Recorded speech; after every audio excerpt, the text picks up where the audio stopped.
सो hi everyone. हम लोग फिर से आ गए हमारे इम्पोर्टेंट बोन्स की वीडियो लेके। इसके पहले जो है मैंने इम्पोर्टेंट मसल्स पे वीडियो बनाई थी, और उसके पहले जो है मैंने important topics of modern physiology पे वीडियो बनाई थी। जिसने वो वीडियो नहीं देखी वो वीडियो भी जाके देख सकता है। इस वीडियो में हम लोग जो है इम्पोर्टेंट बोन्स की बात करेंगे। अगर हमारी बीएमएस एग्ज़ाम करीब है और हमको ये पता लगाना है कि कौन सी बोन्स जो है वो इम्पोर्टेंट है, हम कौन सी बोन्स सेलेक्टेड बोन्स पढ़ सकते हैं एक कम टाइम में, तो ठीक है। तो तुम लोगों के लिए ये वीडियो है, तो वीडियो को लास्ट तक पूरा देखना। वीडियो के लास्ट में जो है मैं एक प्रो टिप भी बताऊंगी। इंपॉर्टेंट बोन्स तो बताऊंगी ही, बट इंपॉर्टेंट बोन्स के बाद जो है मैं एक प्रो टिप भी बताऊंगी, ठीक है। तो आ जाओ हम लोग वीडियो को स्टार्ट करते हैं, ठीक है। तो सबसे पहली चीज़ है कि जो हमारा बोन्स का टॉपिक है पेपर में वो कितने मार्क्स का आएगा। तो जो बोन्स का टॉपिक है वो आयुर्वेद और मॉडर्न दोनों को मिला के जो है 16 मार्क्स का क्वेश्चन जो है वो हमारे पेपर में बनेगा, ठीक है। मतलब हमारा लॉन्ग क्वेश्चन भी बन सकता है 10 मार्क्स वाला, शॉर्ट क्वेश्चन भी बन सकता है 5 मार्क्स वाला, और ऑब्जेक्टिव भी बन सकता है एक आध, ठीक है। तो टोटल जो वेटेज है वो हमारा कितना है 16 मार्क्स, 16 मार्क्स का जो हमारा वेटेज है आयुर्वेद और मॉडर्न दोनों को मिला के। तो मॉडर्न तो ये मैं बता दूंगी इंपॉर्टेंट एंड आयुर्वेद के कुछ जो टॉपिक हैं जिसमें से जो है ऑब्जेक्टिव ही बनेंगे, लिखने वाले तो नॉट पॉसिबल, क्योंकि इतना कुछ लिखने जैसा है नहीं आयुर्वेद में से, ठीक है। तो मॉडर्न की बोन्स अच्छे से कर लेते हैं हम। कौन कौन सी बोन्स है हमारी, स्टर्नम है हमारी, ठीक है। स्टर्नम है हमारी, देन क्लेवाइकल है हमारी, क्लेवाइकल के बाद जो है ह्यूमरस है। ह्यूमरस जो है वो सबसे ज़्यादा इम्पॉर्टेंट बोन है मेरी।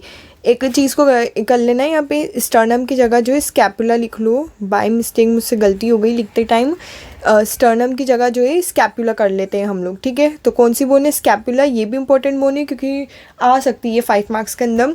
देन क्लेवाइकल कर लेते हैं हम। क्लेवाइकल जो है छोटी सी बोन है हमारी, ईजी बोन है। ह्यूमरस कर लो। ह्यूमरस पे जो स्टार मार्क्स इसलिए कर लेना क्योंकि ये एक इंपॉर्टेंट बोन है, इसकी आने की पॉसिबिलिटी ज़्यादा रहती। देन हमारी रेडियस हो गई। एक चीज़ और कि जो ह्यूमरस को हम आयुर्वेद के पार्ट में क्या बोलते हैं, हमारी इसको जो है प्रगंड अस्थि बोलते हैं हम। रेडियस को क्या बोलते हैं। जो भी मैं इंपॉर्टेंट बोन्स बता रही हूँ ना, इनको आयुर्वेद के नाम भी देख लेना। कभी कभी एग्जामिनर जो है ऑब्जेक्टिव के अंदर ये चीज़ डाल देता है। अब हमको पता तो है ह्यूमरस क्या होती है, बट हमको आयुर्वेद में नहीं पता है क्या होता है, ठीक है। रेडियस हो गई। रेडियस के बाद जो है अल्ना हो गई हमारी। अल्ना के बाद जो है कार्पल्स। अब कार्पल्स को जो है ऐसे कि वो रिटन क्वेश्चन नहीं पूछेगा, बट कार्पल्स के अंदर सबको पता है कि 8 बोन होती है हमारी। She look to pretty, try to catchers जो है वो एक निमोनिक होता है इसको लर्न करने का, शी लुक टू प्रिटी, ठीक है। तो ये सारी चीज़ें तुमको पता होंगी। तो 8 जो है वो ऐसे सीक्वेंस के अंदर प्रेजेंट रहती है हमारी कार्पल बोन एंड सीरीज में। अब इसमें से ऑब्जेक्टिव कैसे बनेगा, जो 8 बोन जो है हमारी वृष्ट के अंदर प्रेजेंट है, इनका शेप डिफरेंट रहता है, तो वो शेप पूछ सकता है ऑब्जेक्टिव के अंदर, ठीक है। तो इस पे थोड़ा ध्यान देना। सेम चीज़ मेटाकार्पल पे अप्लाई होती है हमारे, ऑब्जेक्टिव में क्वेश्चन आ सकता है।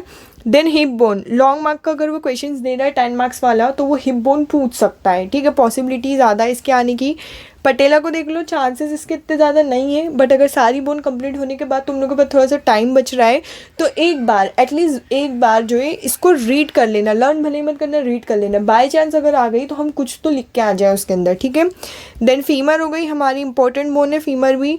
टीबिया हो गई। टीबिया के बाद जो है हमारी फिबुला हो गई। तो ये जो मैंने 12 बोन्स बताई है, 12 में से जो 3 तो हम अलग ही हटा देते, कार्पल, मेटाकार्पल और पेटेला को, ठीक है। तो ये मान लो कि जो हमारी 9 बोन मान लो, ठीक है। तो 9 बोन जो है ये इतनी इंपॉर्टेंट है कि ये तो लर्न हमें होना ही होना चाहिए, ठीक है। और वेटेज कितना है इसका, 16 मार्क्स का वेटेज है, तो अच्छा खासा वेटेज है, तो छोड़ना बिल्कुल भी मत बोन्स को। अब हम बात करते हैं प्रो टिप। प्रो टिप ये है कि जिसको ये बोन्स भी याद नहीं हो रही है, या फिर अगर आउट ऑफ कॉन्टेंट्स चले गया कि किसी के मन में फियर है, सवाल है किसी के मन में कि हम अगर इसके बाहर आ गई बोन तो हम क्या करेंगे, तो उन लोगों के लिए मैं एक और बता देती हूँ। तो प्रो टिप ये है कि अपने PYQ उठाओ और यूनिवर्सिटी अकॉर्डिंग उठाओ। PYQ मतलब आप जिस भी यूनिवर्सिटी से बिलोंग करते हो, फॉर एग्जांपल मैं MP MSU से हूँ, ठीक है। तो मैं MP MSU के पास 5 ईयर के क्वेश्चन पेपर उठाऊंगी, उसके पहले की नहीं उठाऊंगी, क्योंकि एग्जामिनर रहते हैं ना वो इतने पुराने तो पेपर देखते भी नहीं है। सिर्फ अपने पास 5 ईयर के क्वेश्चन पेपर उठाना। आप जिस भी यूनिवर्सिटी से बिलोंग करते हो, आप गोरखपुर से हो, आप BHU से हो, या आप जिस भी यूनिवर्सिटी से हो, उसका आप क्वेश्चन पेपर लेना।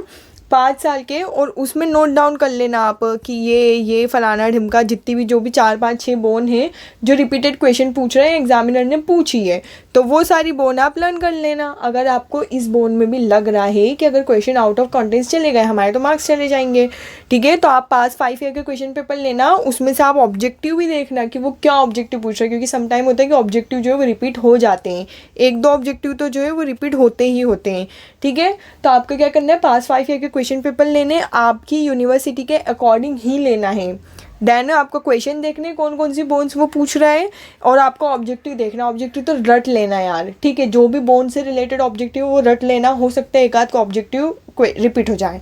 तो वीडियो अच्छी लगी हो तो चैनल को सब्सक्राइब करो, वीडियो को लाइक करो। मिलते हैं हम लोग नेक्स्ट वीडियो में।